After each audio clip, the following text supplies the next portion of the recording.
So I've been working remotely for the past, I would say, 4 years, I think. Yeah. The last company I worked for was a remote-based company. They're worldwide, basically, in their employee range. And I really valued that in that company. It's something that's like instantly like trust when you get hired on somewhere like that. They trust you to commit to the company, to do what you're doing, all while being miles and miles away. They were headquartered in Colorado, and I'm out of St. Louis in the US. So all that said, before that I even worked freelance remotely as well as just a designer and developer. And it's something I can't let go of. I don't know that I can go back to working at an office again. And there's a variety of reasons, but a lot of it boils down to just dealing with bullshit. And to be completely blunt, it's the thought of working in an office is just like terrible to me, because it's mainly everything's about drama. It's about who did what, when, and why. And to me, if you're in an office and someone needs to have you there no matter what, it's just because they don't trust you. It's like they're trying to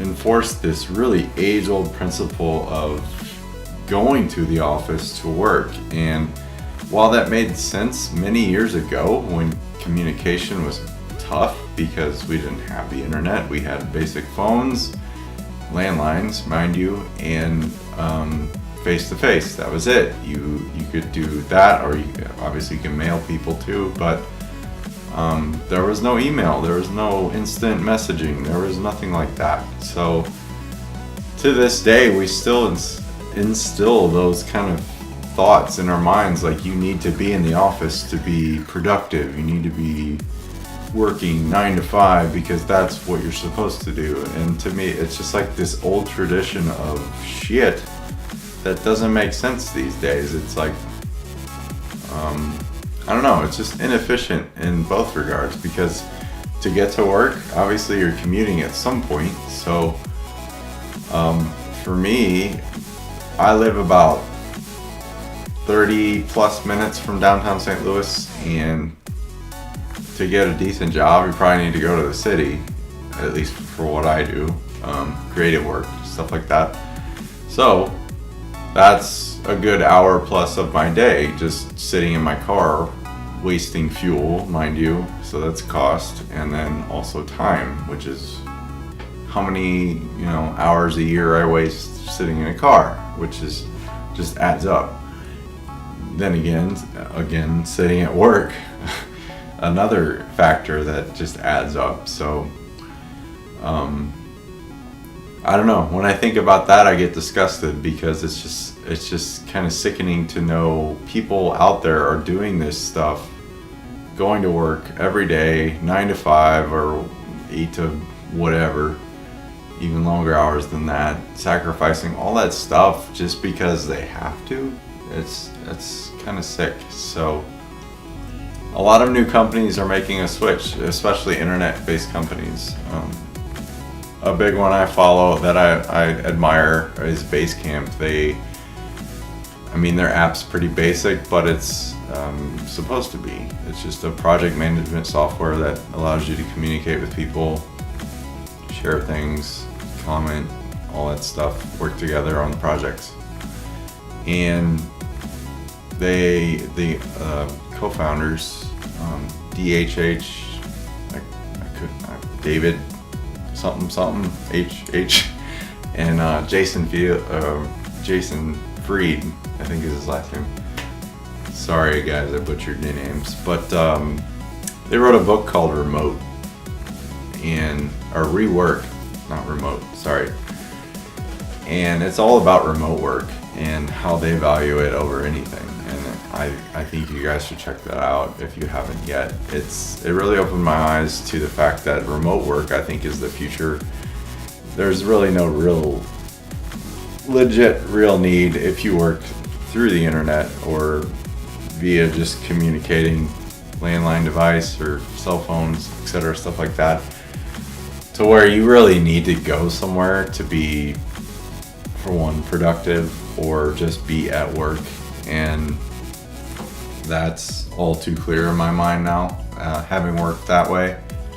So if you haven't worked remotely, this may not resonate with you, but I think many people are too scared about remote work because it's the basics of, if I'm at home, I won't be productive. I'll just go play video games or watch TV or something like that.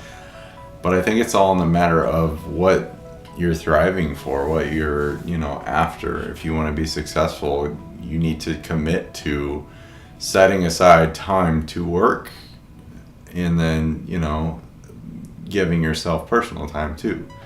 I work from home.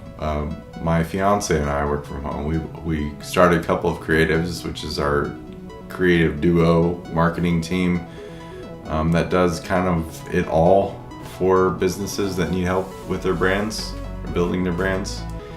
And we both started working at places and hated it.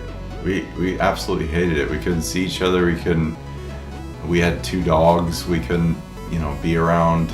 They would have to be stuck in their kennels all day. It's just like that each day everyone sacrifices this much bullshit just to go sit in an office doing stuff they could do from their home and, be perfectly fine with it. So we saw that and, took it upon ourselves to kind of just, plan forward. No matter what happens, we're going to try to make this work, whether we have to work from a tiny apartment together or the house we live in now, which is, you see all the gear I have behind me. I've been lucky enough to acquire.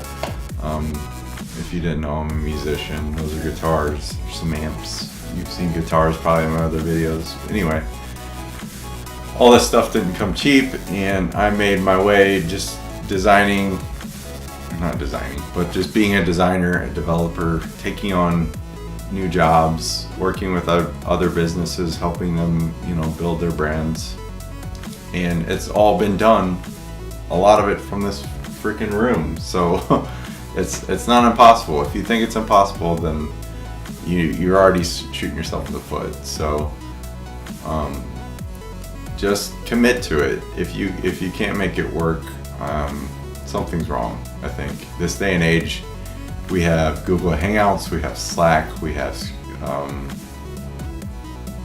what are the other software, like Screen Hero, stuff like that to share your screen, go to a meeting, all these chat, screen share, video calling apps. You have your phone, it does all the same things. You can do this. You can make it work, whether you think so or not.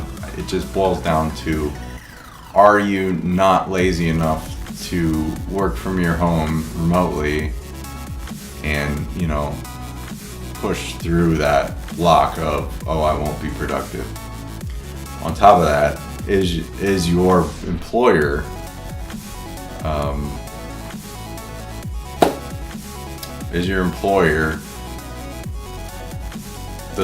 does your employer trust you enough to work from home? So that's also an issue. So if you don't have the right employer, or you're working at the wrong company that just won't allow you to do something right, like remote work, obviously it's just not going to happen, and that sucks, but that's just reality. If you're really driven and you want that life, which I will tell you right now, I love that life. I plan my day. My day is in little blocks. So I'll work in the morning, I'll have my coffee, and 10 or so, I'll break. Eat breakfast, I'll go walk the dogs, and then come back, work a little bit more, and then I'll go work out. I have some gym equipment in the room next door that I like to frequent. almost daily. So I'll go do that, I'll exercise, get some exercise, and come back, work more, and then take a break again later in the day, eat dinner, come back. If I want to work more, I can. If I don't, I don't. I get to decide. That's the ultimate freaking thing I want you to take away from this, is the freedom. And that to me is everything. If you can't decide where and when you want to be at any given moment in your life, then you're not living to me. And people think I'm a hermit and I don't leave my house, and it's like, why would I leave my house? I have everything I want here, you know? And of course I leave my house once in a while, but it's just this kind of like foreign thing to people who have to go to work every day. They think I stay at home in my pajamas all day long and not do shit because they're at work, stuck at a desk in a cubicle, you know, doing stuff they don't want to do or trying to look like they're working, you know. We've all been there. I've been there when I was younger, but to me that's bullshit. You shouldn't live your life that way, and if you aren't doing something, constantly progressing, you need to probably reevaluate. So remote work has given me that experience. It's given me that freedom, that joy, and I invite you to give it a try if you haven't. If you're considering it, I don't know what's holding you back, but to me it's been the best decision I've ever made. So there's that.